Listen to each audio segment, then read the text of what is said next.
Te acertarás, me parece. Lo has dicho esta mañana y lo acertarás. No, no, no, no. Está muy cerca del aeropuerto, ¿eh? Es salida. Ya, es verdad, sí, lo que me has contado. Sí. Ti- Tienes tarjeta, tienes la tarjeta.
Voces.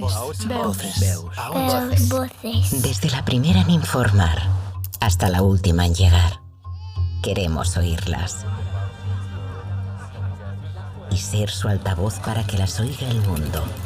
Queremos escuchar más voces para saber más, para entender más, para seguir buscando.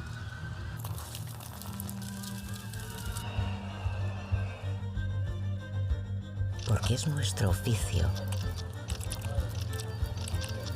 buscar sin miedo a encontrar, sin miedo a cambiar, dando voz a las voces de cada rincón para entender un país, para comprender un poco mejor el mundo, para entender lo que nos hace únicos, porque sabemos que siendo diferentes, juntos somos más fuertes.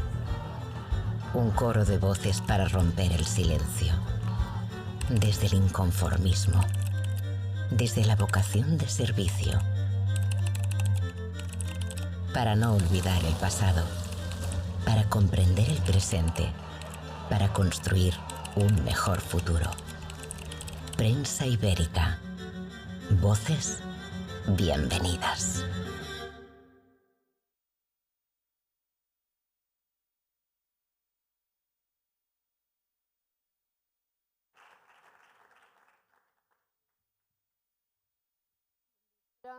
Benvingudes, benvinguts. Avui som d'enhorabona, celebrant 30 anys d'aquesta casa, 30 anys del Club Diario de Mallorca. Avui ens acompanyen persones molt rellevants de la nostra societat illenca, però jo crec que totes elles entendran que la meva primera salutació, la meva primera gratitud sigui pels nostres subscriptors i subscriptores. Gràcies.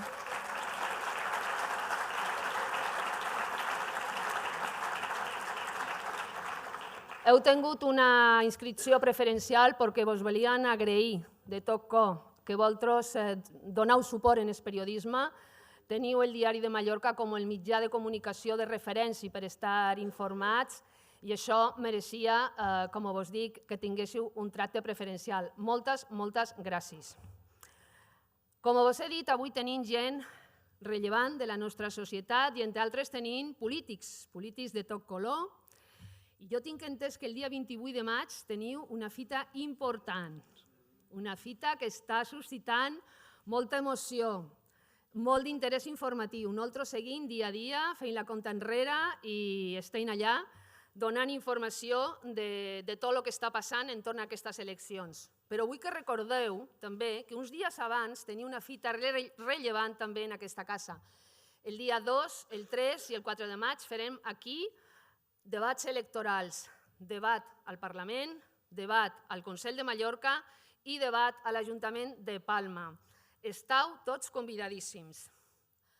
Aquest tipus d'actes, els debats electorals, són una cosa més de la múltiple activitat que duim aquí en el club, fent debats, entrevistes, fent taules redones, fent música, projeccions.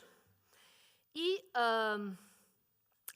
aquest tipus d'activitat és l'encomana que ens va fer el nostre editor, Javier Moll, president de Premsa Ibèrica, que volia que el Club Diari de Mallorca fos una extensió de la nostra activitat periodística i que impregnés la societat de pluralisme i de coneixement. I això ho intentem fer cada dia.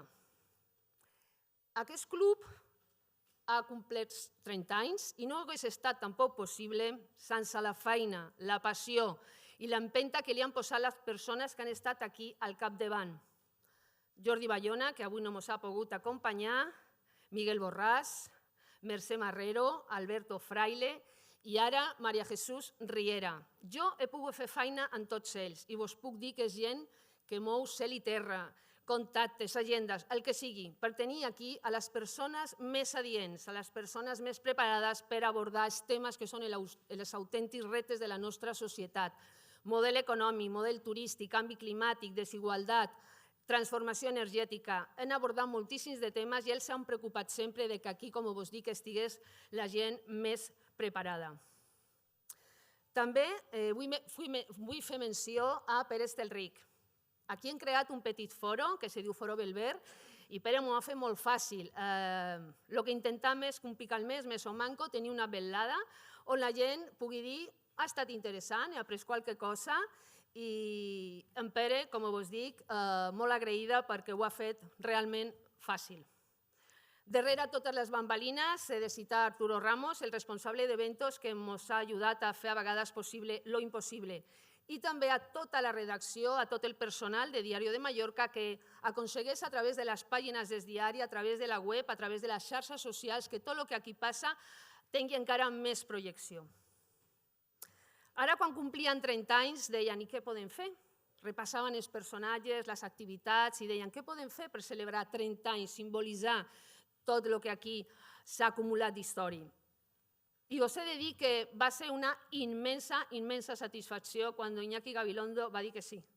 Va dir que acceptava el repte de venir aquí, de tenir una conversa sense regles amb el Matías Vallès, el nostre director adjunt. I, Iñaki, t'he de dir que eres tot un referent del periodisme que volem, un periodisme honest, un periodisme que trata d'anar a les arrels de les coses, del passat, del present i el que ens vendrà en el futur. Moltes gràcies per ser aquí, moltes gràcies pel periodisme que fas.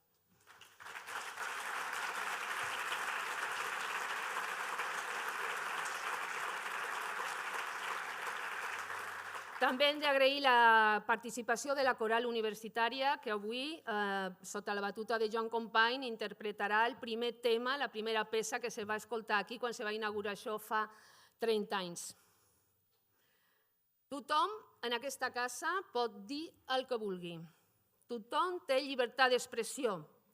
Tothom ha de saber també acceptar la crítica, com toca en una societat democràtica. Tothom també ha de procurar trobar punts d'intersecció, punts d'encontre per avançar d'una manera consensuada en la societat. Ara que en el planeta tenim un munt de llocs on sonen les bales, on sonen les bombes, jo vull reivindicar espais com el Club Diario de Mallorca on l'intercanvi entre persones se fa amb paraules. Ara també hi ha molts de llocs en el planeta on moltes persones són perseguides, són represaliades per com pensen, com estimen, perquè són minories. Jo vull reivindicar aquest espai del Club Diari de Mallorca com un espai de convivència pacífica i integradora. Desig també llarga vida a aquest club, llarga vida a aquest esperit i que quan nosaltres no hi siguem, aquest club continuï i el seu esperit també. I ara, en el dia d'avui, el que desig de tot cor és que passeu una bona velada i donem pas al nostre conseller delegado, Aitor Moll. Moltes gràcies.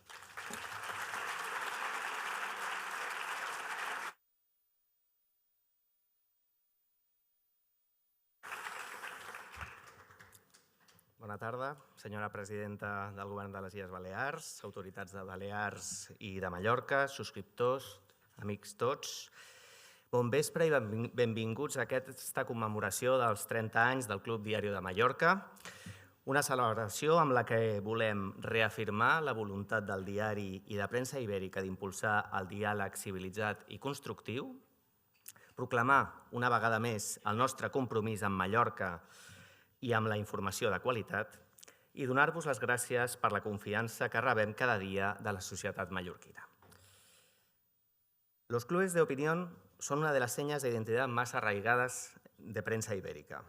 Desde que nació el grupo, se han ido dotando los periódicos de espacios como este, que hoy nos acoge, dedicados a fomentar el conocimiento, el contraste de ideas, la divulgación, la creación cultural y, sobre todo, a promover una convergencia cívica sobre la base de la libertad de expresión, la pluralidad y el respeto. A través del club hemos querido conectar directamente la actualidad y sus protagonistas con los ciudadanos, acoger sus inquietudes y debatir proyectos relevantes para la comunidad. El balance del Club Diario de Mallorca en estos 30 años no puede ser más satisfactorio ni sus cifras más elocuentes. Cerca de 4.000 actos, con más de 5.000 ponentes y más de 500.000 de asistentes. Por esta tribuna han pasado jefes de Estado, premios Nobel, intelectuales, científicos de primer nivel, líderes políticos españoles y extranjeros y grandes referentes del mundo de la economía, la cultura, el deporte, junto a infinidad de personajes y entidades de la isla. Los clubes de opinión de los diarios de prensa ibérica se crearon hace 43 años, cuando había que apuntalar la transición y consolidar la construcción de la democracia. Luego nos centramos en el desarrollo y la modernización de nuestro país, de nuestras comunidades, de nuestras ciudades y pueblos, y para avanzar hacia una sociedad mejor. En estos 30 años de vida del Club Diario de Mallorca, el mundo ha experimentado una transformación gigantesca, impulsada por la revolución tecnológica, la globalización, que han desarrollado una sociedad hiperconectada. Pero, paradójicamente, la facilidad para comunicarse y la multiplicación de canales para hacerlo nos ha conducido a una época en la que el griterío, las trincheras ideológicas, la intolerancia y la agresividad dialéctica se adueñan de los espacios de comunicación. Precisamente por esto, la función de este club, como los de prensa ibérica, sigue siendo tremendamente necesaria para aportar sosiego, reflexión y rigor al libre intercambio de ideas. Celebremos, pues, el éxito de estos 30 años, pero con la mirada puesta en la necesidad de cimentar cada día nuestra convivencia para lograr una sociedad más justa desde la libertad, la pluralidad y el entendimiento, que es ni más ni menos lo que intentamos hacer cada día con la actividad del Club Diario de Mallorca. Enhorabuena a todos los que hicieron y lo hacen posible, y muchas gracias a todos ustedes por su implicación y por su apoyo. Muchas gracias.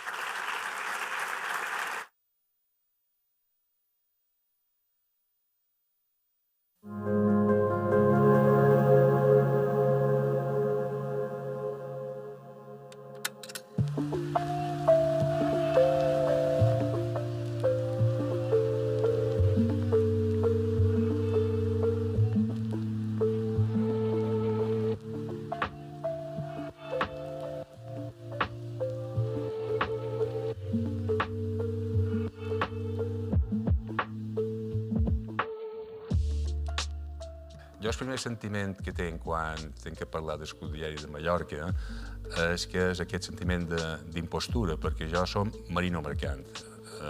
Aleshores, què fa un marino mercant a dins un club de debat, un foro d'aquest de cultura? Va ser gràcies a Tònia Darder i a Pedro Pablo Alonso. Van ser ells que van apostar. Jo no sé si l'aposta en el final els hi va anar bé. Molt malament no, perquè en Pedro Pablo Alonso me va tornar a cridar al cap de 7 o 8 anys. La idea que jo tenia del club era que tenia més o menys clar el que havia de fer. El que tenia claríssim és el que no havia de fer. I sobretot el que volia era exprimir al màxim totes les possibilitats que tenia aquest espai. No només pel públic, sinó també la forma que el públic disfrutàs, tant com disfrutava jo. I jo crec que se notava. I molta gent ja m'ho ha dit, que se te veia que disfrutaves duent el club. Mi etapa trabajando aquí en el Club de Opinión Diario de Mallorca la recuerdo como una de las etapas más satisfactorias de mi vida, por diferentes motivos. Uno, motivos personales, porque me dio la oportunidad de poder conocer a personas, amigos que a día de hoy continúan siendo amigos míos y además personas que son muy importantes en mi vida. Y por supuesto a nivel profesional, porque también me brindó la oportunidad de conocer a personas que cada día me aportaban un aprendizaje. ¿Qué cosa más bonita puedes decir de un trabajo que sea un lugar en el que además de disfrutar aprendes diariamente, ¿no? Después además creo que el Club del Diario era una puerta abierta que de alguna manera lo que hacía era unir a la sociedad mallorquina a la cabecera o la cabecera a la sociedad mallorquina, pero sí que el club siempre tuvo o mantuvo el valor de ser un punto de encuentro en el que se podían compartir ideas, valores, o sea, era un lugar como muy activo, ¿no? Por supuesto, otro punto que me parece que es importante destacar es haber conocido a Mariona Gené, que fue compañera mía y que trabajábamos muy bien juntas y que era una persona que no solamente profesionalmente era una crack, sino que también a nivel personal era extraordinaria y que me gustaría pues lanzar aquí un recuerdo por ella, ¿no? Pero bueno, fueron momentos muy, muy, muy gratos. Pues hay dos cosas que a mí me llenaron profesionalmente mucho. Una es este espacio, que tiene mucha magia. El arquitecto me encantaría haberlo conocido y haberle dado la enhorabuena. Lo único que le hubiera pedido es que hubiera puesto unas bambalinas aquí detrás para que sea más manejable el escenario. Pero este escenario tiene mucha magia y tiene una capacidad de comunicación extraordinaria. Es uno de los templos de la palabra que tenemos en Mallorca y en Baleares, ¿no? Entonces creo que es un lugar al que hay que cuidar mucho y proteger mucho, porque tiene un valor de encuentro con la sociedad muy importante. Y luego, por otra parte, como tiene esa magia, pues atrae a personajes muy relevantes, ¿no? Yo destacaría la cantidad de personas de diferente ámbito, de diferente tendencia, incluso opuestas, que se juntan aquí y dialogan, ¿no? Yo, al igual que Miguel Borràs, mi antecesor, hablábamos mucho de La Clave, ¿no? El programa de José Luis Balbín de los años 80, que este escenario tiene un poco ese halo, ¿no? De diálogo, de construcción, no sé, de crear una sociedad mejor, ¿no? Y el periodismo no solo es actualidad, también es reflexión, análisis, y este lugar es un lugar que yo consideraría que es un templo de la palabra y del periodismo que tenemos que cuidar entre todos. Me enternece mucho poder decir que este es mi primer trabajo, porque creo que hay pocas personas que tengan una primera experiencia laboral como esta. Han sido 3 años muy intensos. En esta casa cada día es un mundo, cada evento es diferente, cada invitado o colaborador te aporta cosas que no te esperas. Se habla mucho de lo que ocurre sobre el escenario, el día del evento, las mesas redondas, las conferencias, pero a mí me gusta destacar lo que hay detrás. No solo esos nervios y esa tensión en la cabina el día del evento, sino también toda la producción, porque hay mucho trabajo. El departamento de eventos tenemos la suerte de trabajar con todo el Diario de Mallorca, desde suscripciones, comercial, publicidad, redacción y redes sociales. Yo realmente espero que el club dure muchos años más, sea quien sea que esté al frente. Porque aunque hablamos de que estamos en una época de comunicación total, con las redes sociales, con Internet, creo firmemente que sigue siendo necesario el generar espacios de debate e información como este.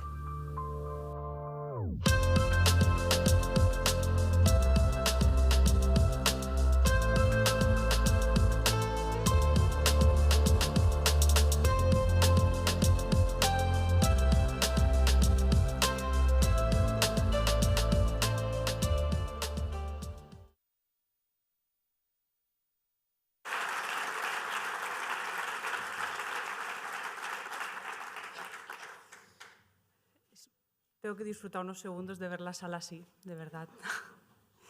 De entre todos los eventos que hemos hecho en el club, quizá este sea el que se preste más a poner un poco de corazón. Por ello quería dedicar unos segundos a agradeceros a todos vosotros el que estéis aquí celebrando los 30 años con nosotros. Sin los asistentes a nuestros eventos y sin los lectores del diario, todo esto quedaría por la belleza del gesto. Gracias por darle sentido. También quería agradecer a nuestros participantes, a nuestros patrocinadores y colaboradores. Gracias CaixaBank, Proa Group, Turquesa, Catering y AICO por todo el apoyo. Y por último, y si me lo permitís, querría agradecer también a todo el equipo que hay detrás del club, porque me ha tocado a mí subir hoy aquí, pero somos muchos. Quería agradecer todo el trabajo a mis compañeros y sobre todo a nuestro director de eventos, Arturo Ramos, porque sin todos vosotros nada de esto sería posible. Ahora sí, después pasado el momento emotivo, me gustaría repasar con vosotros el programa de la jornada. Hoy tendremos el placer de iniciar el evento con una conversación entre 2 grandes comunicadores, Matías Vallés e Iñaki Gabilondo. Podría dedicar un buen rato a repasar vuestras trayectorias, pero creo que el acto merece que no os robe ni un minuto de vuestra conversación. Esta charla entre los dos será sin duda la mejor manera de presentaros y de conoceros. Tras este coloquio, haremos entrega de un reconocimiento por su trayectoria a los excoordinadores del Club Diario de Mallorca. La pieza que les entregaremos, que pueden observar allí, ha sido realizada por el artista Miquel Segura, al que sé que está por aquí y agradezco que haya venido. Para el cierre institucional del evento, contaremos con unas palabras de la presidenta del Govern de les Illes Balears, la senyora Francina Armengol. El evento finalizará con una actuación musical de la Coral Universitat de les Illes Balears bajo la batuta del mestre Joan Company. Nos hace especial ilusión, como ya ha comentado Marisa, porque fueron ellos mismos los encargados de amenizar la gala inauguración de esta sala hace ya 30 años. Hoy interpretarán 2 piezas, Lo que diu una cançó, con música de Antoni Martorell y letra de Miquel Costa y Llovera, y Eubada, de Miquel Tortell. Al finalizar, os invitamos a todos a un cóctel que ofreceremos en el Jardín del Diario. Y ahora ya ha llegado el momento. Invito a subir al escenario a nuestros primeros protagonistas, Matías Vallés e Iñaki Gabilondo. El escenario es vuestro.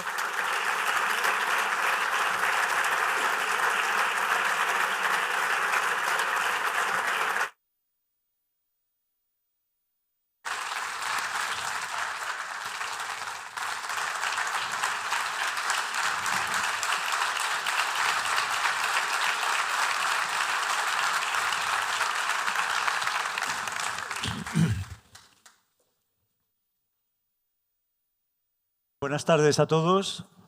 El artista tiene que encontrar su propia voz y el periodista tiene que encontrar la voz ajena. El periodista que no escucha a la gente no será escuchado por la gente. Tendemos a pensar que la verdad es una cosa nítida, clara, evidente y que la mentira es borrosa. Como siempre ocurre todo al revés. Cuando a Poncio Pilato por segunda vez le dicen que el hombre al que va a condenar a muerte representa la verdad, se pregunta ¿qué es la verdad? Y la verdad es que mi simpatía está precisamente con el prefecto romano. Y cuando Jack Nicholson en Algunos hombres buenos le interpela, le increpa también Tom Cruise y le dice que quiere conocer la verdad, el coronel Jack Nicholson, el coronel Jessup, le responde tú no sabes manejar la verdad. Esta es una situación, muchas veces no sabemos manejar la verdad, no sabemos lo que pensamos. Durante muchos años, cuando no hemos sabido lo que pensábamos, decíamos no hay problema porque mañana me lo explicará Iñaki Gabilondo y me dirá lo que pienso, cómo lo pienso y por qué lo pienso. Era el alimento completo, era la dieta ideal. Aprovechando que tenemos aquí, como podéis ver entre nosotros, a Iñaki Gabilondo, es el momento de preguntarle, ¿no?, cómo se adiestra el cuerpo, cómo se adiestra la mente, cómo se adiestra la voz para cubrir esas necesidades de los demás y también qué precio se paga por ser un oráculo. Como decís en la radio, Iñaki, tienes 5 minutos. Bueno, antes que nada quiero pedir disculpas por la voz, porque está la pobrecita, como yo, viejita. Bueno, antes que nada quiero felicitar al club en su cumpleaños. Quiero agradecer a Prensa Ibérica la invitación. A Javier, que no está, a Aitor, que sí está, a Marisa, en fin, a Matías y a todos vosotros. Y felicitaros porque exista durante tanto tiempo un punto de encuentro importante siempre y ahora absolutamente imprescindible. En los tiempos que vivimos y los que vamos a vivir, los puntos de encuentro imprescindibles. Yo no he tenido nunca mucha noción de ser lo que tú has dicho ahora que yo era. Si hubiera querido eso, pues me hubiera quedado en la cama, arrebujado entre las sábanas y no me hubiera atrevido a levantarme de la cama. A mí me ha acompañado siempre la duda. Yo he sido un hombre que he dudado mucho, Matías, sinceramente. Ahora se dice como quien se cubre de una manera más o menos snob. No, yo sinceramente he tenido grandes dudas. ¿Sabes por qué? Porque siempre he sabido que era mucho más lo que ignoraba que lo que sabía. Incluso lo que creía que sabía. Sabía que era mucho más complejo aquello que estaba sabiendo. Durante la guerra de antigua Yugoslavia, yo me pasaba las tardes con un mapa así de grande, tratando de entender lo mejor posible bosnios, serbio-bosnios, croatas, serbio-croatas, combinación. Y cuando al día siguiente iba a trabajar, tenía la impresión de que estaba en condiciones de hablar un minuto de ese tema. Veía que en ocasiones las emisoras hablaban horas. Yo he tenido siempre mucho miedo a estar muy por debajo de la responsabilidad, pero porque era consciente de que era mucho más lo que ignoraba que lo que sabía. No te digo ahora. No sé quién decía que ahora, desde que ha aparecido Internet, hemos descubierto la inmensa magnitud de nuestra ignorancia, porque estamos cercados por conocimientos que no sabíamos ni que existían. Yo he tenido siempre mucho miedo porque la verdad es muy compleja. Y he tenido siempre la impresión de que era imposible no ser prudente. Y sin embargo, en ocasiones he sido bastante firme en mis posiciones porque tenía posiciones ideológicas en cierto sentido bien asentadas, pero nunca me ha llevado, creo, a ser lo que tú has dicho oráculo, no a creerlo, porque siempre he tenido unas grandes dudas. Había hitos en la historia de la vida en los que todo aparecía muy sencillo. Guerra, sí o no, en Irak. Disyuntivas así, terrorismo, con el terrorismo, contra el terrorismo. En esos casos no, en esos casos evidentemente no. Pero tantas veces, y sobre todo en la lucha política, territorio tan sinuoso, tan líquido, tan difícil de precisar, donde las fuerzas políticas lo ven claro porque luchan por el poder. Ellos sí ven claro que un metro que ganan y un metro que pierde su adversario es un hecho objetivo. Pero el observador no ve nunca con tal claridad las cosas. Por tanto, si tú dices que por la mañana encontrabas respuesta a las dudas que tenías, me alegro mucho, pero te aseguro que yo no disipaba tan fácil las dudas como tú. Bueno, no estamos aquí para pasar por intelectuales, estamos aquí para darle al público lo que quiere. Esta frase no es mía, lo siento, la suscribo, pero no es mía. Es de un señor que se llama Rupert Murdoch y es, como saben, el editor más importante del mundo. Y de aquí, de esta definición de que estamos para darle al público lo que quiere, surge esta fusión entre información y espectáculo que se llama infotainment, infotáculo, diríamos en castellano. Por cierto, Murdoch, siempre hay alguien que da un paso más y el que da el paso más es Berlusconi, que Berlusconi dice simplemente somos el intermedio entre la venta de lavadoras, que es a lo que yo me dedico. Yo me dedico a vender lavadoras y en medio pongo unos programas de televisión porque de alguna forma tengo que cubrir los huecos. Entonces, en esta situación, yo te quería plantear, Iñaki, la situación está del infotáculo, de la información espectáculo. Yo estoy de acuerdo, hemos caído, además creo que deberíamos reconocerlo. Si habláramos solo de las cosas importantes, hablaríamos únicamente del cambio climático. Tú entrevistabas a Jared Diamond durante la pandemia, uno de esos geógrafos convertidos en gurús universales, y te decía, no me preocupa tanto la pandemia porque la pandemia puede acabar con el 2% de la humanidad, pero el cambio climático puede acabar con el 100% de la humanidad. El 2% de la humanidad, como saben, son unos 200 millones de personas, o sea que es una despreocupación relativa, pero decía esto, hablaríamos del hambre en África, hablaríamos de las enfermedades, pero ¿de qué hablamos? ¿Quién es el personaje del que más hemos hablado en estos últimos meses? Ana García Obregón, supongo que estamos de acuerdo. Ya sé que entonces los bienpensantes que abundan en la audiencia, nosotros me dicen, bueno, no, pero no hablamos de Ana García Obregón. Empleamos como pretexto a Ana García Obregón para hablar de la gestación subrogada, sí. Por eso hasta el día de la portada de Hola de Ana García Obregón no se hablaba de la gestación subrogada y a partir del día siguiente hay miles de artículos, se ha escrito más en las 2 semanas que vienen desde la portada de Hola con Ana Obregón que en los 2 años anteriores sobre los vientres de alquiler, sobre la gestación subrogada. No es, Ana Obregón, un pretexto para hablar de gestación subrogada, la gestación subrogada es un pretexto para hablar de Ana Obregón. Y así llegamos a un programa que creo que te afecta un poco, que es la entrevista a Yolanda Díaz de hace 2 semanas, donde también, y ahí sé que discrepamos y por eso te lo planteo, gente dice, no, es que claro, Jordi Évole tenía que haberle planteado qué pensaba del desembarco chino en Taiwán, qué piensa Yolanda Díaz de esto, qué piensa de la política de la Reserva Federal estadounidense sobre las tasas de interés. No, señor. Nos interesa la pelea entre Yolanda Díaz y Pablo Iglesias. Estamos totalmente enfrascados en esta situación porque esta pelea nos absorbe, porque en realidad siempre hay un componente de la prensa que es espectáculo, que es distracción. La radio me distrae, era aquella frase que se decía mucho en tiempos de nuestras madres. Y tú que has tenido estos programas, combinación de información dura, pura y dura, y también de magazine, con una componente de magazine, ¿cuál es tu receta? ¿Cuál es el mix que tienes que aplicar? Bueno, sí, el Eclesiastés, que sabía mucho, decía, hay un tiempo para cada cosa. No se trata de optar entre el gran acontecimiento y Ana Obregón. Hay un tiempo para cada cosa. Y lo que no creo es que, como Ana Obregón nos interesa tanto, eso nos legitime para frivolizar cuando hablemos de la posible invasión de Taiwán. No tiene eso nada que ver. Cuando hablas de la posibilidad de incluir el espectáculo en la fiesta de la comunicación, has aludido a Murdoch. Y acabas de hacer una excursión a un territorio que no tiene nada que ver con lo que has dicho, porque Murdoch no está relacionado con el espectáculo, está relacionado con la indecencia. Murdoch pagó $800 millones para ahorrarse un juicio en el que se le acusaba de haber difundido una falsa información respecto a la manipulación de las elecciones, sabiendo que era falsa, reconociendo que sabía que era falsa y diciendo que, aunque sabía que era falsa, la decía porque a sus lectores les gustaba oír eso mejor que otra cosa. Como antes había dicho que Obama era musulmán o que Obama no era norteamericano. Tienes razón, mucha razón, cuando dices que un trabajo como el nuestro tiene que intentar no olvidar su condición de producto que ha de llegar, ha de alcanzar a su destinatario. Y por tanto es interesante no olvidar los mecanismos de la seducción informativa. Pero eso no nos puede legitimar para hacer el viaje hasta el rincón de esto. No. Yo creo que los medios de comunicación tienen la obligación de contar, sí, lo que la gente quiere oír, pero sobre todo que no se nos olvide que tenemos la obligación de contar lo que la gente tiene derecho a saber. Lo que la gente tiene derecho a saber. Y luego hay también tiempos durante los cuales, naturalmente, nos dedicaremos a... Mira, mi opinión, para resumir mucho, es que los medios de comunicación ahora, como consecuencia de la globalización y de las nuevas tecnologías, viven unas situaciones económicas muy apuradas. Es más, viven en pánico financiero.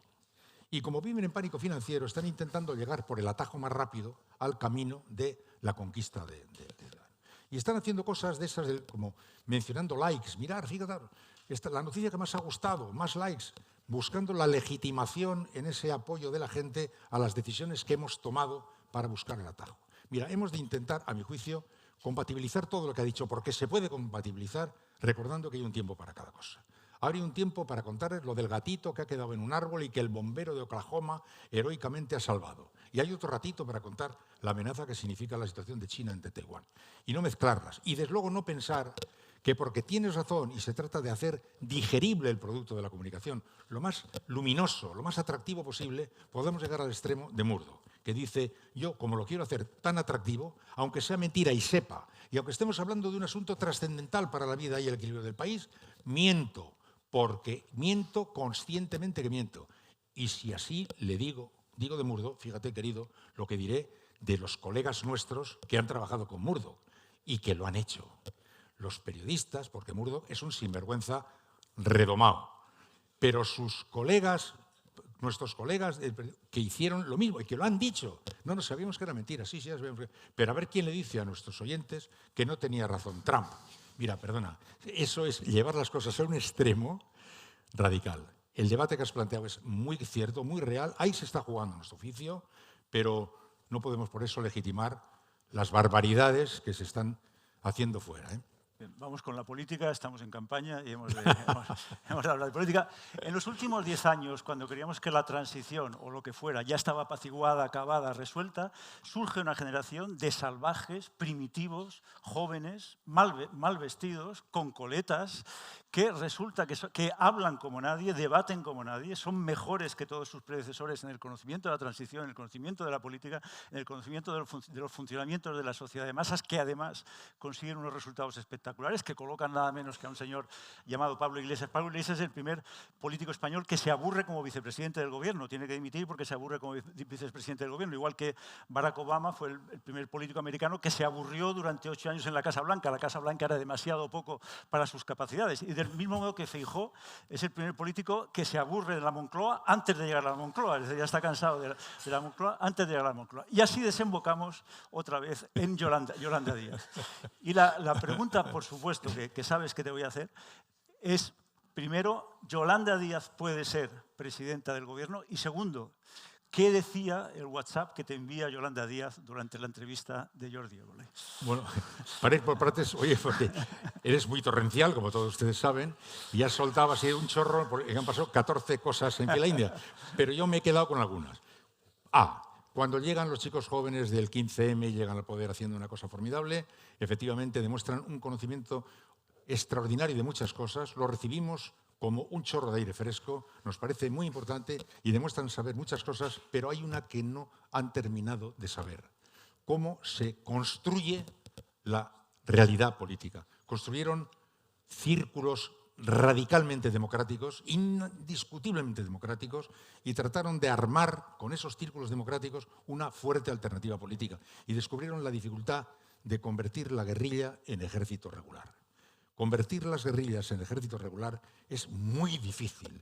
Y si no construyes muy bien un ejército regular, tienes dificultades. Ahí está, por tanto, por un lado, la cualidad enorme de esos chicos y, por otro lado, las dificultades que están mostrando porque la maltratada política orgánica tiene la particularidad de ser arquitectura necesaria y no la han sabido construir, desde mi punto de vista.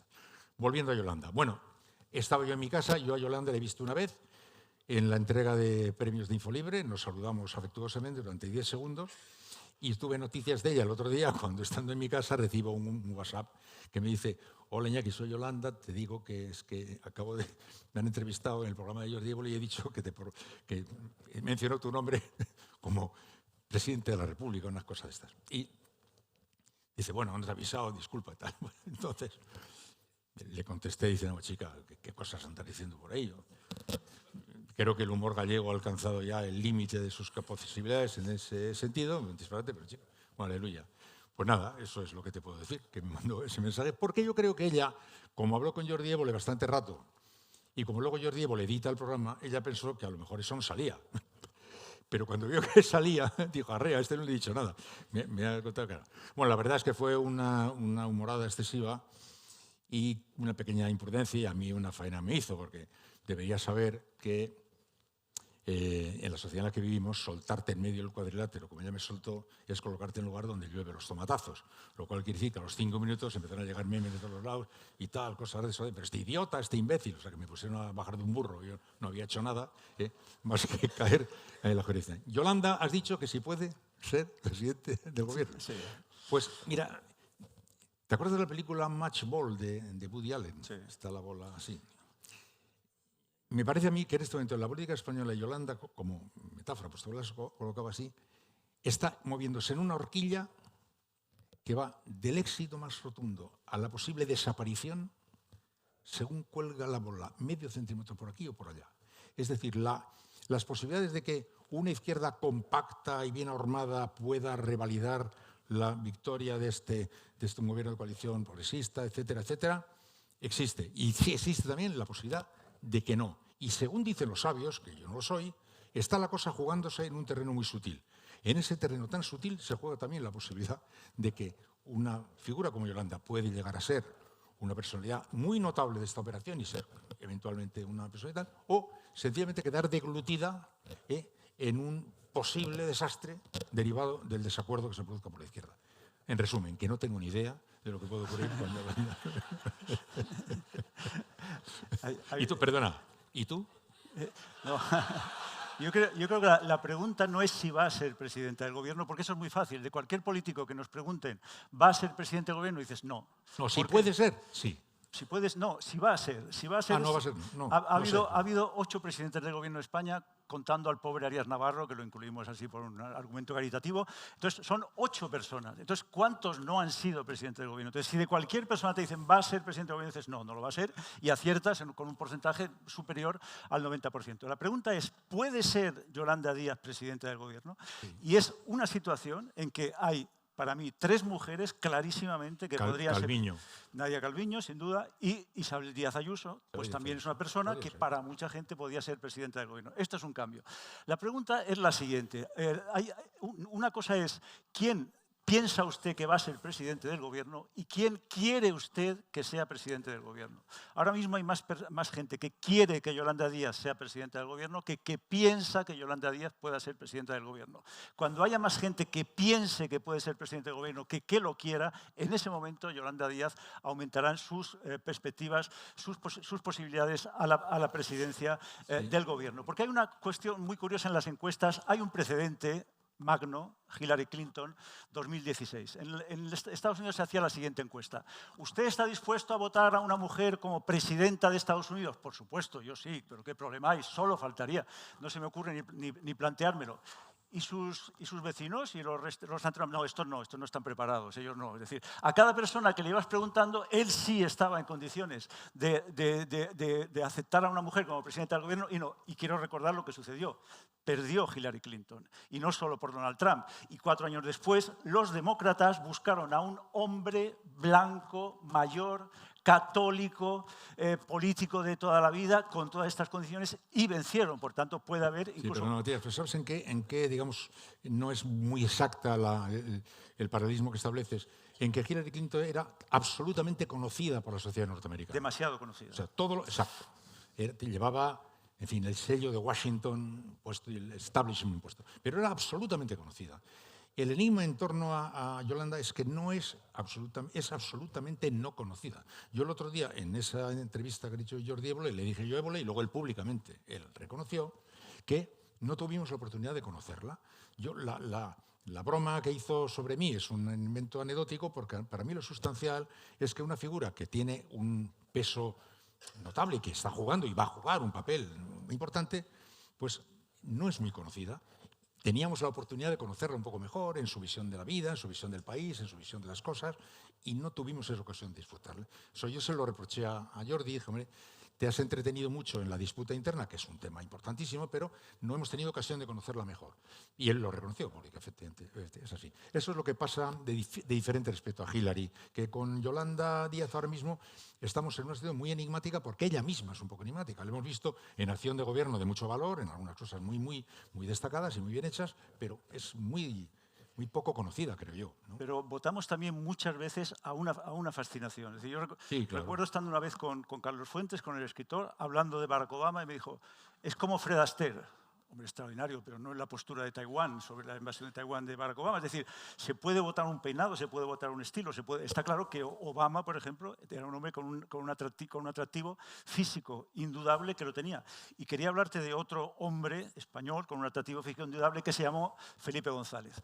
Felipe González, Cartier-Bresson, el fotógrafo francés, hablaba del instante decisivo. Decía, el instante de tomar la fotografía es el instante decisivo. Para mí, un instante decisivo de tu biografía, 1995, cuando hace la entrevista ya canónica a Felipe González sobre los GAL. Es decir, un periodista le va a decir al presidente del gobierno más característico de la democracia española todavía hoy, es decir, si hemos de citar al primer representante de la democracia española hoy, en la Moncloa seguiría siendo Felipe González, organizó usted los GAL, organizó, toleró, permitió, autorizó. ¿Qué sabía usted de los GAL en todas las variantes posibles que se lo preguntaste? Entonces, lo que me interesa en principio de este día, de esta noche, es cómo se prepara uno para esto, es decir, qué piensa uno, informador, profesional, para decir, voy a decirle al presidente del gobierno, ¿es usted un terrorista o organizador de una banda terrorista? Bueno, vamos a ver, lo que pasa es que es imposible recordar la atmósfera en la que nos movíamos. Yo para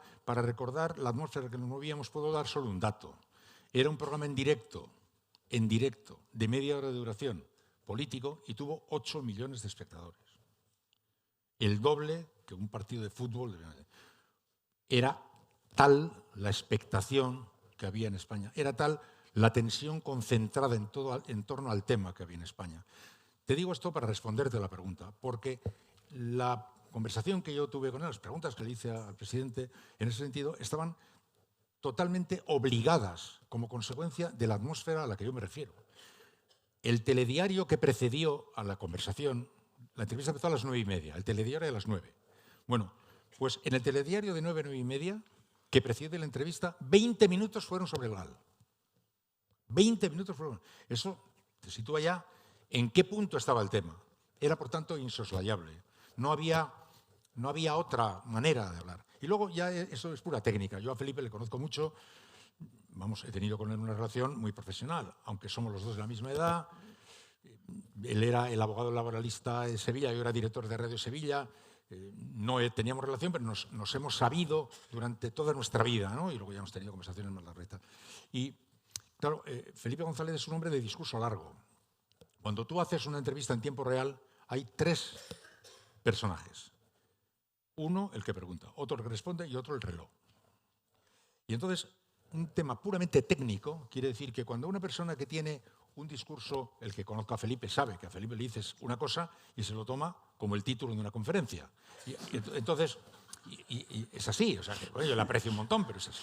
Bueno, entonces, yo diría, si tenemos 30 minutos y el tema es el que es, esto está que estalla, ¿eh? Como se me ocurre hacerle una pregunta open, ya está.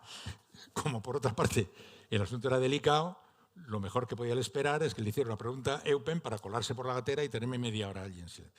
Entonces, claro, le tuve que preparar un cuestionario prácticamente de cuchillo sin salida, ¿no? Se enfadó mucho conmigo alguna gente, él no, pero era un poco así. Entonces, ¿cómo se prepara? La respuesta es, la circunstancia era de una densidad tal, como lo demuestra el hecho que te digo, 20 minutos del telediario sobre el tema.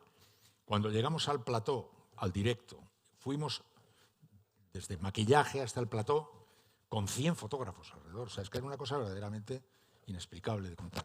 Estar a 1 metro de él, cuando ya el regidor dijo último anuncio Profiden y entramos, ese minuto, había una tensión enorme en la sociedad. Entonces, separada de ella no se puede entender. Cuando alguien ahora coge una transcripción de aquella conversación no le ve nada de particular, pero la electricidad que había era extraordinaria. El vídeo es sobrecogedor. Tú prácticamente, no quiero emplear este verbo porque no corresponde a tu trabajo, pero lo acorralas, lo sitias, qué sabía, qué autorizó. Yo no podía hacer otra cosa. No quería hacer otra cosa y no debía hacer otra cosa. Yo no le podía permitir que, dadas las circunstancias, lo que flotaba en el país, incluso por él, por todos, por nosotros, por el país, por todo, lo peor que podía haber pasado es que allí hubiéramos empezado a tirar flores por las ventanas. Había que entrar en el tema porque sí. Y cuando estábamos ya entrando en el plató me dijo Felipe, ¿va a caber algo más que el GAL? Y le dije, lo dudo mucho, pero depende de tu respuesta. No, es que no había mucha posibilidad. Te aseguro que estar a 1 metro de un presidente de gobierno preguntando algo no es fácil. A la gente le parece que un presidente de gobierno todos les parecen idiotas, ¿sabes? ¿No? Todo presidente del gobierno es un tipo muy interesante, muy inteligente y que sabe 200 millones de veces más que tú. De manera que no es fácil estar hablando con un presidente, pero no había otra salida y creo que era lo que había que hacer.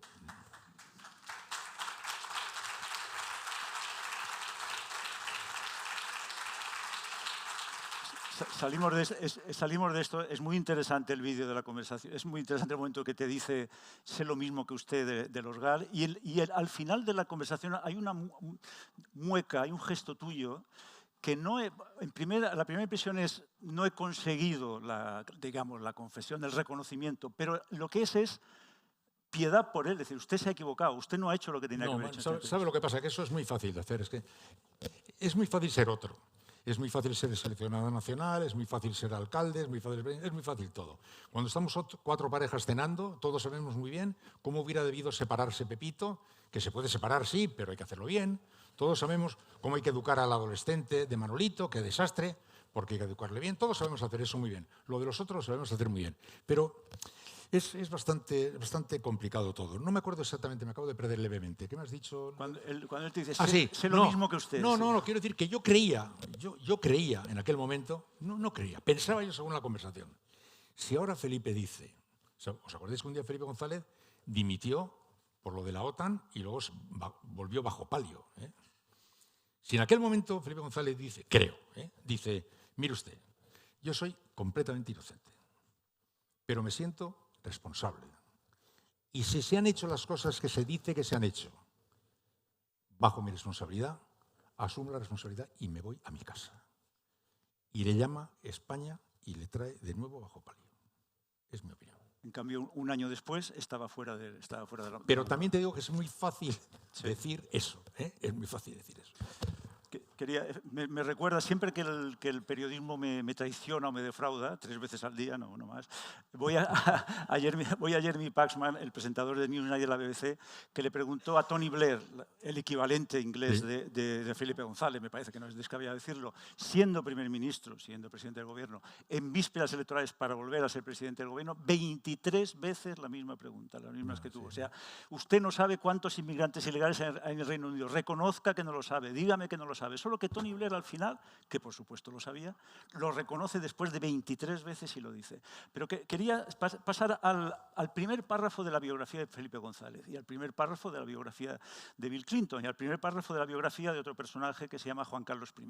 En el primer párrafo de la biografía de Felipe González estarán los GAL, en el primer párrafo de la biografía de Bill Clinton estará Levinsky, en el primer párrafo de la biografía del rey, si hoy pasara algo, tú incluirías, como has sido sobre todo programador, incluirías todos sus escándalos últimos de corrupción. Recordemos una cosa, cuando muere Kobe Bryant, hace 2 años, el baloncestista, una periodista del Washington Post incluye en un Twitter no suyo, de otra persona que recuerda los abusos sexuales de que había sido acusado Kobe Bryant, lo hace el día de su muerte. Esta periodista del Washington Post, que no es Rupert Murdoch, pierde el trabajo, es expulsada del trabajo. Entonces, ¿qué hacemos? Yo he tenido el problema ahora, por ejemplo, con Sánchez Dragó, creo que lo hemos tenido todo a la hora de valorar la biografía de Sánchez Dragó.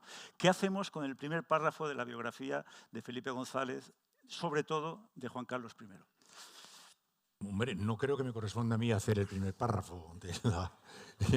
Me gustaría que me dijeras tú qué harías en el primer párrafo. Porque sería una cosa que yo intentaría hacer, como he hecho casi todos estos asuntos delicados en mi vida, que es consultarlos con mis compañeros. Este oficio tiene la particularidad de que no es una ciencia exacta, aunque toda la gente cree que lo es, porque no hay por el último taxista o el primer taxista sabe muy bien cómo hay que gobernar España y cómo se hace el periodismo y la selección nacional. Pero yo no. Entonces, nadie le dice a un cirujano cómo se opera una vesícula, pero todos nos dicen a nosotros cómo tenemos que hacer el primer párrafo, ¿no? Entonces, yo como no sé cómo habría que hacer el primer párrafo, porque serían posibles 6 o 7 cosas diferentes, yo consultaría con mi equipo. Pero en todo caso creo que el primer párrafo debería incluir algo que marcara la contradicción. O sea, que señalara el desafortunado desenlace de una historia que tuvo un brillante comienzo. No mencionar el brillante comienzo sería una deslealtad. no mencionar el desastroso desenlace también. O sea, pienso que de alguna manera debería incluir las dos cosas. Es lo que diría en la reunión de mi equipo. Como no sé qué me van a decir eso, no sé qué resultaría al final. ¿Tú cómo lo harías? No, tendría muchos problemas como lo tuve con Sánchez Dragó y creo que finalmente me inclinaría por ser generoso, lo cual considero que es un error, pero creo que lo haría. Puede ser. Porque creo que todavía ante la muerte tenemos este respeto máximo de estar dispuestos a maquillar, como se hace además con el propio cadáver, lo que ha sido la existencia. Sí, yo también, ¿sabe lo que diría? Mira, en el caso de Juan Carlos, yo estuve durante 4 años viajando en los viajes del rey. Al principio de los viajes estuvimos en medio mundo con los reyes, ¿no? Y le he visto en todo el mundo pregonando la buena nueva de la democracia que llegaba en España, cosa que estaba ayudando mucho a que avanzara el proceso democrático aquí, porque cada vez que llegaba la noticia del buen impacto que Juan Carlos producía afuera, fortalecía la aventura española, ¿no? Y le he visto, y yo me moriré haciendo público ese trabajo que hizo el rey Juan Carlos, porque yo lo he visto en primera línea. Y destacando un segundo tema, el asunto de la reconciliación nacional. Yo estaba a 5 metros del rey cuando saludó a la viuda de Azaña en la Embajada de México. El saludo del rey a la viuda de Azaña llorando en la Embajada de México llegó a España convertido en un notición monumental de reconciliación nacional. Ahora, cuando se recuerda la época buena de Juan Carlos, se habla mucho del 20, se habla muy poco de estos movimientos que, a mi juicio, fueron muy importantes en la cicatrización que estaba intentando en España. Y yo lo he visto y me moriré contándolo porque estaba allí. Como estaba en Mauthausen, cuando llevamos una corona de flores del rey a los republicanos españoles muertos en Mauthausen. Y yo estaba allí. Y lo contaré hasta el último día de mi vida. Y ese eco en España, convertido en notición, jugó un papel extraordinario en la situación española. No decir eso sería una monumental locura periodística. Y decir que quien ha hecho eso que yo le he visto por la reconciliación nacional sea ahora un factor de discordia nacional, es para mí la mayor demostración de fracaso. Yo, si tuviera oportunidad de estar con Juan Carlos, le diría eso. Yo le he visto a usted, de verdad, en el mundo entero, enarbolando la bandera de la gran unión en España. Y ahora se ha convertido usted en un factor de desunión, en una zancadilla al rey, en una complicación, porque está dejando esquirlas de desacuerdo en España. Yo, sinceramente, no creo que quepa nada peor. Sinceramente, creo que la historia dirá lo que tenga que decir la historia, pero yo creo que haber pasado de ser el corazón de la concordia a un elemento de discordia, creo que es muy fuerte. Pero, repito, el capítulo ese de la concordia sí lo señalaría, porque a mí me conmocionó mucho. Y a mí solo no, a los demás también, pero yo estaba allí. Y luego, fíjate, convertido en un elemento de discordia hay que esconderlo para que no se produzcan arañazos en la historia. Yo no creo que quepa un fracaso mayor, sinceramente. Y el momento de mayor intimidad que yo he vivido con Iñaki Gabilondo, y que puedo citar ya que estamos aquí también en la intimidad en privado, fue una mañana, a las 10 de la mañana, yo me estaba afeitando tranquilamente y entonces era una mañana, todavía no era primavera, Iñaki Gabilondo estaba haciendo Hoy por Hoy en la cadena SER y haciendo un recuento de muertos, de lo que acabarían siendo los 191 muertos de, como pueden imaginar ustedes, el 11M. Y como digo, ese es el momento más íntimo, ese es el momento de decir, bueno, mientras Gabilondo siga hablando y siga aquí en el micrófono, esto que no sabemos exactamente lo que ocurre, porque no lo sabía mucha gente, ni se supo en muchos meses después, esto no puede ser tan grave. Recordé a Lyndon Johnson, al presidente estadounidense, cuando durante la guerra de Vietnam ve que Walter Cronkite critica la guerra de Vietnam. Y Lyndon Johnson, que es un presidente infravalorado, pero mucho más importante de lo que se cree, dijo, si he perdido a Walter Cronkite, he perdido a la clase media americana. Entonces, esta es un poco la sintonía, la intimidad que yo quería darte, pero por supuesto no quiero hacerte un regalo, lo que quiero preguntarte es, 3 días después, jueves, viernes, sábado y domingo, 3 días después, la SER gana las elecciones, hace que Zapatero pase de ser secundario con posibilidades al vencedor abrumador de las elecciones generales que se celebraron 3 días después del 11M.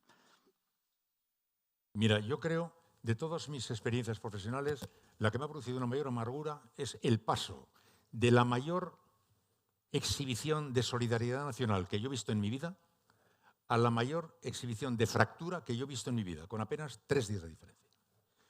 El 11M, estar ante el micrófono un día en el que empieza la jornada con un atentado, parece que hay muertos, parece que son 3, parece que hay 6, parece que hay 2, 9, 14, 28, 57, ese crescendo es lo más parecido a una alucinación que yo he vivido en mi vida. Con el barullo que te puedes imaginar, profesional alrededor, el mareo, la locura, aquello, ¿no? 300, 180, era una... Pero al tiempo, los taxistas estaban llevando gratis a la gente a los hospitales. De todas las comunidades autónomas se brindaban, yo qué sé, unidades móviles para llevar al hospital. Los médicos que estaban libres de servicios se ofrecían para ir al hospital. Estábamos emocionados, además de conmocionados, por las muestras, lo que era aquello. Decía, este es un país verdaderamente unido en torno al dolor, como yo no he visto en mi vida. Estaba yo emocionadísimo. 2 días después, cuando se produjo esa pues fue desde luego un arañazo que a mí no se me ha quitado nunca del corazón. Eso es lo más amargo que yo tengo en mi vida, haber pasado de espectador de lo primero a espectador de lo siguiente, por algo que no tiene nada que ver con que la SER ganara o dejara de ganar, para nada. Lo único que pasó con la SER es que nosotros teníamos una experiencia, por desgracia, muy grande en materia de atentados terroristas y teníamos ya construido una especie de protocolo de actuación. Cada vez que había un atentado, pues Isaías Lafuente iba a coger el teletipo, Ángeles afuera iba a buscar documentación, un tío en redacción, que era tal, hablaba con justicia, o tenía los jueces, otro hablaba con la Guardia Civil, otro hablaba con gente del País Vasco, otro hablaba con gente que estaba al otro lado de la frontera. Tenemos un protocolo de actuación que se activaba en cuanto había un atentado. Y cuando se produjo aquel también se activó y al cabo de un rato empezó a llegar el eco de todo ese eco y decían, oye, que ETA dice que ni pío, o sea, que no. Entonces empezamos a dudar, pero yo no tengo para nada. La concentración aquella que hubo en torno a la sede del Partido Popular en la calle Génova en su momento se le atribuyó a una convocatoria organizada por la SER. Tiempo después, el propio Pablo Iglesias confesó que en la universidad, en algo que entonces no conocíamos, a través de mecanismos de Twitter y tal, hicieron aquella convocatoria. Bueno, en aquel momento el Partido Popular lo atribuyó a la cadena SER y, en fin, una desgracia absoluta, ¿no? Pero yo solo quiero decir una cosa, que me ha sorprendido bastante que el Partido Popular nunca lo dijera, al menos Aznar no lo hubiera conocido. Nosotros cuando empecé a sospechar que allí había algo raro, fue cuando se reúne la Comisión de Emergencia, o como se llame, en la Moncloa, y no está el director del Centro Nacional de Inteligencia. Cosa que me confesó a mí Dezcayar tiempo después. La sorpresa que él se llevó cuando se reúne el Comité de Emergencia, y allí empiezan a aparecer ministros del partido del gobierno y no aparece el director, cosa que a mí aquello me dejó muy profundamente desconcertado. Yo no entendía absolutamente nada, ¿no? Ni por qué se le pide a Naciones Unidas de repente que digan que es ETA y Naciones Unidas dice que por qué va a decirlo. Están pasando cosas un poco raras. Pero quiero decir que a la mañana siguiente yo llamé a la Moncloa y dije, a las órdenes del capitán, ponemos el programa en la Moncloa. Yo pongo mi programa en la Moncloa. Me voy a la Moncloa, pongo el programa, el presidente del gobierno dirige el país. ¿Qué hacemos? Pongo el programa allí. Pedí esa autorización. Javier Pradera me dijo, estás dejándote todos los pelos en la gatera. Dije, mira, esto es una situación de este dramatismo que estamos viendo aquí. Este programa se tiene que poner en primer tiempo de saludo ante la autoridad conveniente. Esta era nuestra actitud. Debe quedar registrada en la Moncloa la llamada que hicimos pidiendo eso. Nadie la ha reconocido. Después nos han imputado un montón de cosas, pero yo digo, es decir, que vivimos con tal conmoción. Y yo de decir, con tal conmoción, que encontrarte de pronto acusado de estar jugando un juego, elecciones. Pero ¿te crees tú que yo me acordaba de que había elecciones? ¿Tú te crees que yo me acordaba de que había elecciones? Teniendo unidades móviles por ahí que estaban recogiendo muertos en medio de la calle, familiares llorando por las esquinas. Pero yo no me acordaba para nada que hubiera elecciones. Había quien sí se acordaba, al parecer, pero yo, desde luego, no. Pero bien, en todo caso, esto ya es todo muy pasado, pero ha dejado unas heridas tan grandes que me parece que en algún momento se deberían recolocar las cosas en su sitio. Fue un drama colosal. ¿Cómo no vivimos unidos ese drama colosal? ¿Por qué no vivimos unidos ese drama colosal? Es algo que no puedo yo entender y que sinceramente es mi mayor reproche, el mayor reproche que yo hago en este momento a las autoridades del país. está claro que el periodismo en tiempos de crisis se convierte en un activismo. Quería, para acabar, solo 2 pinceladas. La primera, porque sé que es un punto que vamos a discrepar. Para mí el periodista es una mala persona. Tiene que ser una mala persona si tiene que ser un buen periodista. Sé que me vas a citar, me lo has citado antes, el Kapuscinski de este no es un oficio para cínicos, pero ya sabemos que luego Kapuscinski resultó que era espía comunista y hay dudas sobre la veracidad de algunos de sus escritos. Yo pienso en los manuales de periodismo de las universidades británicas, que no coinciden con las universidades católicas de periodismo españolas, y en las que se dice el periodista tiene que estar dispuesto a traicionar a su mejor amigo, si no, no será un buen periodista. El periodista, cuando entrevista a un político, en cada pregunta que le hace tiene que plantearse ¿por qué me está mintiendo este hijo de puta? Con perdón por lo de político. El periodista cumple este presupuesto que hace Janet Malcolm, una de nuestras grandes periodistas, del New Yorker, de un semanario especialmente estricto, que dice: todo periodista que no es completamente estúpido o demasiado soberbio sabe que lo que hace es moralmente indefendible, que se comporta como un confidente que abusa de la soledad, de la vanidad, del desvalimiento de las personas, se gana así su confianza y después los traiciona sin remordimiento alguno. Se dice en las sentencias ahora del Tribunal Supremo, se ha puesto de moda llamar a los periodistas, por suerte a favor de los periodistas, perros guardianes de la democracia. Entonces, claro, en perros guardianes de la democracia, democracia está bien, ecologismo, sostenible, democracia, estatal. Guardianes, bueno, guardianes está bien porque seguridad no está bien, pero ¿y perros? Porque claro, por muy animalistas que seamos, no creo que haya ninguna profesión que diga quiero que me llamen perro, quiero ser perro de algo, quiero ser el perro guardián o el perro caniche o el gran danés de algún tipo de actividad. Sé que no. ¿Por qué no? Estoy de acuerdo contigo en que no estoy de acuerdo contigo. Tú has dicho al principio, ¿no vas a estar de acuerdo contigo? Afirmativo, no estoy de acuerdo contigo. No estoy de acuerdo contigo. Hombre, ya sé lo que has querido decir, ¿no? Y entiendo que no se te tiene que olvidar nunca en qué lugar estás tú. Tú estás, en fin, con la gente. Tú eres un enviado especial de la gente al encuentro con el poder. No eres un enviado del poder al encuentro con la gente. Es como si la gente se va a trabajar o a intentar hacerlo y te deja de guardia y te dice, oye, tú quédate aquí de guardia para que cuando volvamos nos cuentes qué han hecho estos del poder con las escopetas que les hemos comprado, con el dinero que les hemos dado para que nos hagan colegios, en fin. Entiendo qué quieres decir, que no se nos debe olvidar que formamos parte de esto y no del otro y que, por tanto, tenemos que enfrentarnos a él con esa actitud. Yo conocí a Kapuscinski porque estuvimos juntos en Barcelona, hicimos incluso una gira, porque en varias universidades hicimos coloquios como este, y yo creo que Kapuscinski quería decir algo que yo sí creo. Quería decir no que tenía que ser buena persona, más o menos quería decir que le tenía que importar la gente. Vamos a ver. Yo creo que nos tiene que importar la gente. Yo comprendo que no nos va a importar la gente lo mismo que me va a importar a mí, mi mujer, mis hijos o mis amigos, o tal, pero te tiene que importar un poco la gente. Y yo a la gente que está estudiando periodismo les suelo decir que es bastante importante que además de viajar, leer, aprender mucho, saber mucho y tal, conozcan mejor a la gente. Es decir, tú vives en un barrio, vete a ver otros barrios que seguramente tú no has visto en tu vida. Vete a un campamento gitano, dejan entrar. Vete a un hospital, dejan entrar. Vete a un mercado, dejan entrar. Vete a un juicio, audiencia pública, dejan entrar. Conoce a la gente, ve a la gente. Hay mucha gente, periodistas, que viven en un universo cerrado y se acercan a los demás a base de leer o de viajar y tal. Vete a conocer a la gente. Yo creo que a eso se refería más bien. Eso es lo que yo sí creo. Yo creo que te tiene que importar la gente, por lo menos un poco, para lo cual la tienes que conocer. Tienes que irte a ver dónde está la gente haciendo sus cosas, no quedarte aquí en tu rincón vital haciendo esto, ¿no? Eso es un poco lo que creo que quiere decir Kapuscinski. Lo digo porque en las conversaciones estas que tuvimos en varias universidades de Barcelona, él básicamente yo le preguntaba, pero luego hicimos incluso un pequeño libro y tal, pues les salía este tema, ¿no? Y él, creo, no estoy tratando de convertirme en su portavoz, pero creo que venía a decir aproximadamente esto que te digo yo. O sea, que tienes que tener una cierta empatía con el dolor de la gente, con la emoción de la gente, con los sueños de la gente, con sus desilusiones. O tienes un poco ese tipo de empatía, o una frialdad no está legitimada. Más o menos venía a decir eso. Yo estoy bastante de acuerdo con él. Pero tú sí has dicho, Aznar sacó lo peor que hay en mí. Sí, no me sabíamos pasó eso. Que había algo malo en Gabilondo, ¿no? Hombre, no, no, imaginas. No, lo que pasa es que yo siempre he creído que en una actividad como la radio, sobre todo, cuando se habla en la radio se dan dos mensajes. Uno, el mensaje que das, y otro, el cómo das el mensaje.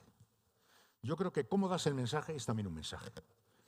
Tiene que ser ese mensaje correcto desde el punto de vista gramatical, es decir, el sujeto tiene que concordar con el verbo y con el complemento directo. Escrupuloso en cómo es el mensaje, pero también en cómo has de tratar las cosas, aprender a discrepar, enseñar a discrepar. Mira, en España se dice, ¿dónde se habla el mejor castellano? Es decir, en Valladolid. En Inglaterra se decía, ¿dónde se habla el mejor inglés? En la BBC. Porque la BBC tenía un poco el prurito de ser el lugar donde se transmitía, además de las noticias, una cierta manera de ser, de manejar el idioma, de manejar el respeto a los demás. Como yo he sido muy cuidadoso en eso, he intentado serlo en general, muy cuidadoso, solo hubo un momento de mi vida en que perdí ese papel, a mi juicio, y fui extremadamente duro con Aznar. Yo ahora mismo creo que me reafirmo en las razones que me llevaron a ser duro con Aznar. Estamos hablando de la guerra y tal. Me reafirmo en esto, pero no en la forma. ¿Entiendes? Creo que, y le dije yo cuando me marché a Cero y por Hoy a mis compañeros, si algún día tenéis algún recuerdo de mí y queréis alguna cosa que os haya dejado como legado, me parece bien, pero que no sea la acritud que yo expresé en un determinado momento, porque de aquello no me enorgullezco. Sí de las razones y de los argumentos que manejaba, pero no de aquello, porque creo que la misión incluye tu manera de ser, tu manera de expresarte, tu manera de aprender a discrepar, tu manera de aprender a... ¿Te das cuenta que España es el único país que tiene un término que dice llevarte la contraria, que es dificilísimo encontrarlo en francés o en inglés? Tú tienes un punto de vista diferente al mío y tenemos la impresión de que alguien como que me quieras ofender, o sea, porque si tú tienes un punto de vista diferente al mío es o que eres idiota o que tienes muy mala uva, porque si no es imposible que no tengas el mismo punto de vista que tengo yo.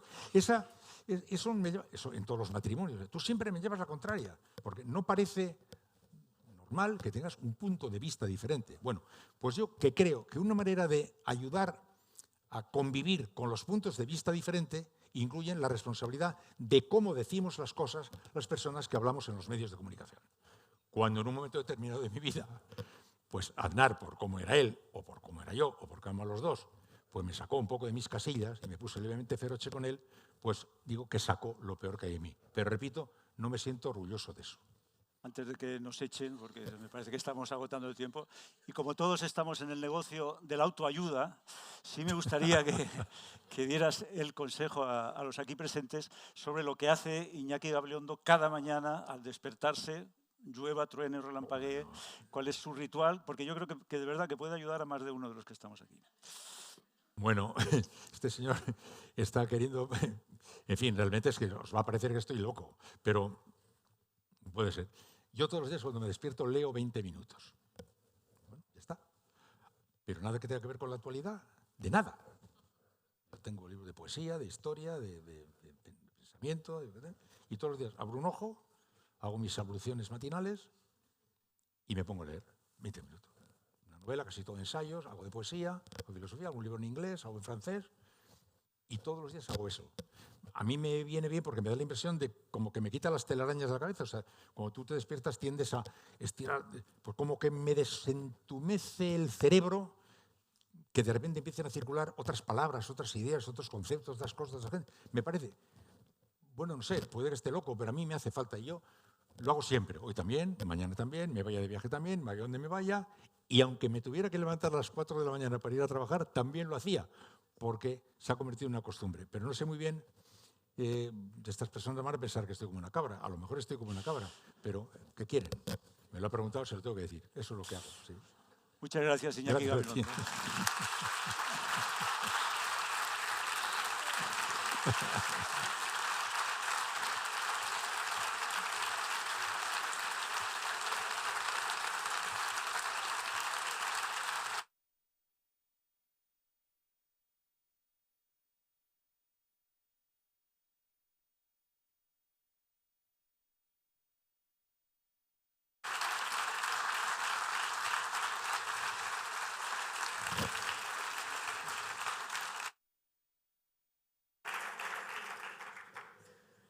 Muchas gracias, Matías y señor Gabilondo. Voy a añadir en la lista de las cosas que más me han costado en esta casa el cortar una conversación así. Duele mucho. La escaleta es lo que tiene. Como os adelantado al principio, ahora procederemos a la entrega de un reconocimiento por su trayectoria a los directores del Club Diario de Mallorca, Miquel Borràs, Mercè Marrero Fuster y Alberto Fraile. Antes de que subáis, deciros que no es fácil teneros delante, pero que sois un motor. Y no me mires así, Mercè. Sois un motor para trabajar cada día. Harán entrega de los reconocimientos Maricruz Rivera, directora territorial en Balears de CaixaBank, y los consejeros de Editora Balear, Vicente Roger y José Francisco Conrado. Si pueden subir los entregantes y los homenajeados, haremos una foto de familia.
Sí, cuando decimos que somos una familia lo decimos literalmente, o sea, esto solo nos podía pasar a nosotros.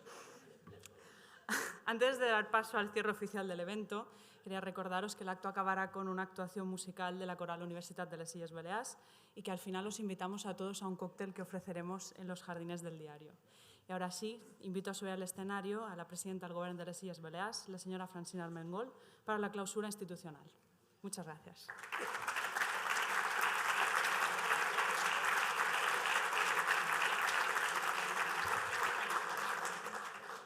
Bon vespre a tots i a totes, amics i amigues. És per mi un plaer enorme com a presidenta de les Illes Balears poder fer part d'aquest magnífic aniversari de 30 anys, que se diu aviat i que es completsa 30 anys de Club Diario de Mallorca.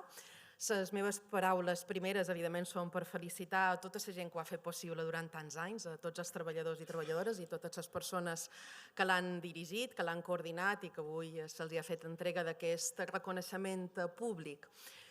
Jo sempre he pensat que és absolutament fonamental espais de reflexió conjunta, espais de debatre, espais d'interactuar, de reconèixer-nos uns amb els altres, de tractar temes en profunditat i poder junts cercar solucions de futur. I jo vull agrair moltíssim aquesta tasca en el Club Diario de Mallorca durant aquests 30 anys d'existència. Sens dubte, i s'ha dit, crec que algun dels audiovisuals que s'han posat és un referent de la paraula. I la paraula té molta força, perquè de la reflexió sobre la paraula, sobre els pensaments, sobre les idees, s'aprenen les decisions com a societat. Per tant, jo vull agrair aquesta tasca immensa, vull agrair a la directora Ana Maria Sagonya en el Diari de Mallorca, també la tasca intensa del mitjà de comunicació, i Aitor Moll, una altra vegada, poder compartir un acte aquí és un plaer enorme. Jo no tinc paraules per descriure el que significa la importància d'això, de pensar junts, de reflexionar, de respectar-nos, a vegades des de les discrepàncies poder parlar de coses que són fonamentals per a aquestes illes. I com que no tinc paraules, crec que avui hem viscut un moment excepcional, que ha estat aquesta conversa de dues persones meravelloses, perquè ens han fet pensar coses. Jo sempre he dit que cada dia lo important, i la meva predina de petita sempre m'ho deia, cada dia heu d'aprendre alguna cosa. Si aprens alguna cosa, això funciona, no? I avui hem après. Escoltar dues persones que des de la seva responsabilitat comunicativa, des del seu plantejament de coses de passat, de present i de futur, te fan reflexionar, crec que és la forma de definir el que és important, no? El debat, la posada en comú de les idees, la posada en comú de les qüestions que ens afecten en el dia a dia. I jo vull aprofitar que tinc aquesta oportunitat per dir que crec que aquesta societat, aquesta comunitat autònoma, té molt clar que des del respecte d'uns i altres, des d'entendre la diversitat que ens conforma, des d'entendre que junts hem de caminar i avançar, que junts hem d'afrontar els reptes de present i de futur, crec que hem avançat en moltes coses. I jo sempre ho vull posar en valor, perquè crec que és absolutament fonamental. Aquesta època que ha estat complicada, vivim una època, també s'ha dit, on tot és molt ràpid, on totes les decisions s'han de prendre molt aviat, on a vegades un tuit de molt pocs caràcters, de molt poques paraules, té igual de rellevància, té igual d'importància per com impacta la persona que un article d'opinió que té moltes hores de treball a darrere. Jo sempre prefereixo un article d'opinió perquè no tot és blanc o negre, hi ha grisos, hi ha matisos, les coses són molt complexes, les coses necessiten de reflexions profundes. Per això crec que els ciutadans tenen dret a tenir una informació veraç, una informació contrastada, una informació plural, i vull agrair la tasca, com deia abans, a Diario de Mallorca. Deia que hem avançat moltes coses perquè aquesta època que ha estat complicada, perquè tot això de la globalització, que té coses molt bones i algunes molt complicades, a tot això de la vertiginositat, que cada dia hem de contestar tot amb molta rapidesa, ens ha hagut de combinar-ho amb una pandèmia sanitària, amb una dificultat enorme que ens ha fet repensar com a individus i com a societat, i hem estat capaços d'afrontar els reptes conjuntament i de pactar coses i de fer possible acords i aliances que crec que són molt importants. Jo penso molt que la democràcia s'enriqueix de la reflexió conjunta, com deia, dels debats, de les propostes, s'enriqueix moltíssim si partim de la ciència per fer els nostres debats i les nostres propostes. Crec que és fonamental el respecte en això, i qui ho qüestiona crec que no enriqueix per res ni la societat ni les nostres democràcies, i crec que aquestes èpoques que hem viscut ens han duit molt en això. Per tant, treballar conjuntament. Jo estic molt orgullosa de com hem afrontat la pandèmia sanitària, de com l'hem treta, de com hem afrontat els reptes de futur,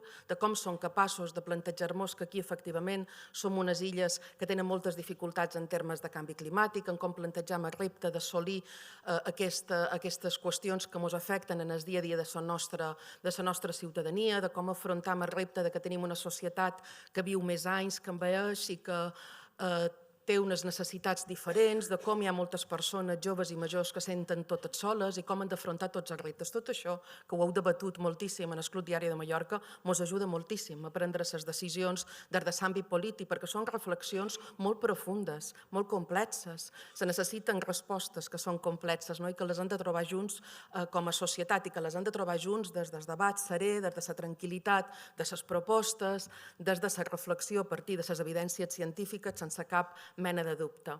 I acabo amb dues coses que per mi, i ho vull posar, no sé, de relleu avui vespre, perquè crec que quan parlam d'un club que s'ha dedicat a donar-nos capacitat i possibilitat de conèixer molta de gent. Avui vespre hem tingut l'oportunitat d'escoltar en Iñaki i en Matías, però que n'hem conegut durant aquests 30 anys, hem tingut possibilitat de veure molta gent aquí a l'escenari que ens ha parlat de coses molt interessants. Aquest club ens ha possibilitat debats polítics, que a mi m'apassionen, evidentment, però debats de molt altre tipus, sobre el model econòmic, sobre el nostre model turístic, sobre la digitalització, sobre la situació de com podem viure en una societat que ens respectem els temps, que la gent tingui temps de ser feliç, de gaudir dels seus, de comprometre's amb aquesta terra, en tantes i tantes coses.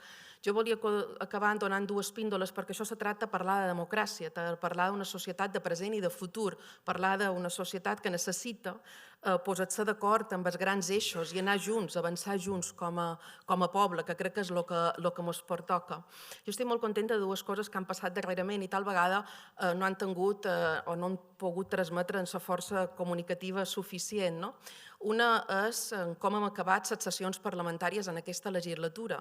I ha estat aprovant per primera vegada en la història democràtica d'aquestes illes una iniciativa legislativa popular, que liderava el grup ecologista GOP amb moltes altres entitats, però això vol dir que la presa de decisions polítiques és compartida entre la societat i crec que és un valor de la nostra democràcia, que la gent no només se senti inculcada en com ha de prendre les decisions una vegada cada 4 anys, sinó que la gent se senti inculcada en la presa de decisions de forma constant. I a mi m'alegra que això hagi succeït a la nostra terra. I una altra cosa que m'alegra que ha succeït a la nostra terra és que som dels pocs territoris que hem estat capaços de fer, en aquest cas, una assemblea pel clima, una assemblea de participació ciutadana. I dissabte passat, i acabo amb aquesta reflexió, perquè jo ho vaig disfrutar moltíssim i ho vull compartir amb tots vostès, vaig tenir oportunitat, junt amb altres persones del govern, de compartir una estona amb les 60 persones que han fet part d'aquesta assemblea pel clima, que se les elegeix aleatòriament, ells tenen aquesta voluntat de participar, tenen una formació específica, en aquest cas se parla de com ens adaptam en els reptes de la lluita contra el canvi climàtic, i els missatges que me varen traslladar és: hem entrat aquí, algun de nosaltres, sense saber absolutament res del que anàvem a decidir. Ens hem format, perquè això necessitava, sens dubte, d'un acompanyament d'assessors, de científics que formen. Ens hem format, ens hem empoderat i hem pensat que, efectivament, nosaltres som agents per poder decidir el que volem pel present i pel futur d'aquesta terra. Bé, jo crec que això, formació, informació, capacitat d'anàlisi, capacitat de crítica és el que aporta el Club Diario de Mallorca en aquesta terra. És el que ens fa ser més forts i més lliures. La llibertat ens les dona l'educació, la formació, la ciència, la capacitat d'analitzar, la capacitat de decidir. Això és el que ens dona la llibertat. I crec que el Club Diario de Mallorca durant 30 anys ha ajudat a conformar persones més lliures, persones més formades, persones més informades, també és Diario de Mallorca, i això és absolutament fonamental per tenir una societat forta capaç d'enfrontar els reptes de futur, que no són fàcils, però que junts els atraurem endavant. Res més. Desig que aquest Club Diario de Mallorca segueixi amb aquesta empenta, amb aquesta força, i que ens segueixi donant moltíssimes alegries com les que han disfrutat avui cap vespre. Moltes gràcies.